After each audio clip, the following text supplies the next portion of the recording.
കാരണം സഭയ്ക്കുള്ളിൽ തന്നെ നിറത്തിന്റെ വ്യത്യാസത്തിലും സമ്പത്തിന്റെ വ്യത്യാസത്തിലും ഒക്കെ ഇന്ന് റീത്തുകളും അതുപോലെ തന്നെ വിവിധ സഭകളും ഒക്കെ രൂപപ്പെട്ടിരിക്കുന്ന ഒരു കാലഘട്ടം.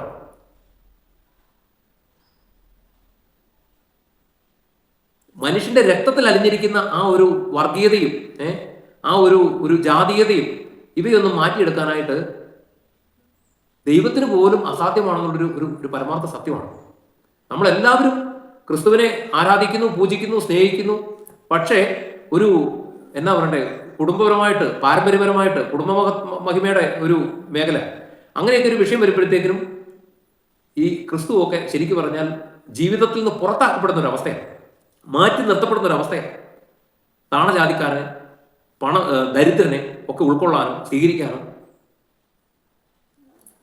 ബൈബിള് അരച്ച് കലക്കി കുടിച്ച് ബൈബിൾ പ്രസംഗിച്ച് നടക്കുന്നവന് പോലും സാധിക്കാത്ത ഒരു കാര്യമാണെന്നുള്ളതാണ് ഒരു പരമാർത്ഥ സത്യം.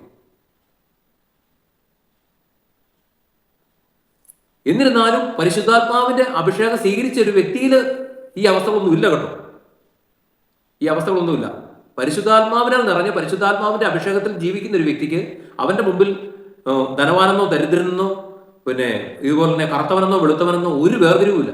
അവനെ സംബന്ധിച്ച്, അവൻ പരിശുദ്ധാത്മാവിൽ ജീവിക്കുന്ന ഒരു വ്യക്തിയെ സംബന്ധിച്ച് അവന്റെ മുമ്പിൽ എല്ലാവരും തുല്യരാണ്.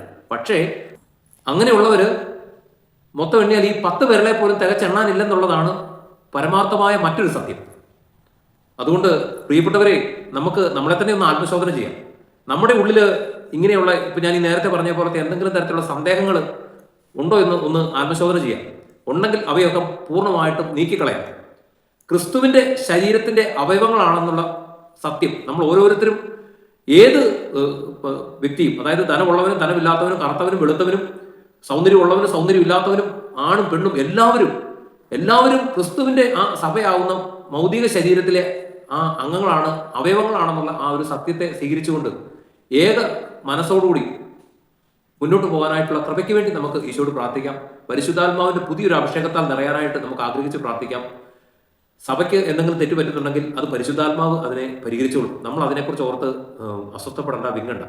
സഭയ്ക്ക് വേണ്ടി പ്രാർത്ഥിക്കാനുള്ള ഉത്തരവാദിത്വം നമുക്ക് തീർച്ചയായിട്ടുമുണ്ട്. സഭയുടെ വിശുദ്ധീകരണത്തിന് വേണ്ടി സഭ കൂടുതൽ സൗന്ദര്യമുള്ളതായി തീരാനായിട്ട്, അഴകുള്ളതായി തീരാനായിട്ട് പ്രാർത്ഥിക്കാൻ നമ്മൾ എല്ലാവരും കടപ്പെട്ടവരാണ്. ആ ഒരു ബോധ്യത്തോടുകൂടി നമുക്ക് ഓരോരുത്തർക്കും ഈ വീഡിയോ ഇന്ന് സ്കിപ്പ് ചെയ്യാം. എല്ലാ പ്രിയപ്പെട്ടവരെയും ഈശോ സമൃദ്ധമായിട്ട് അനുഗ്രഹിക്കട്ടെ.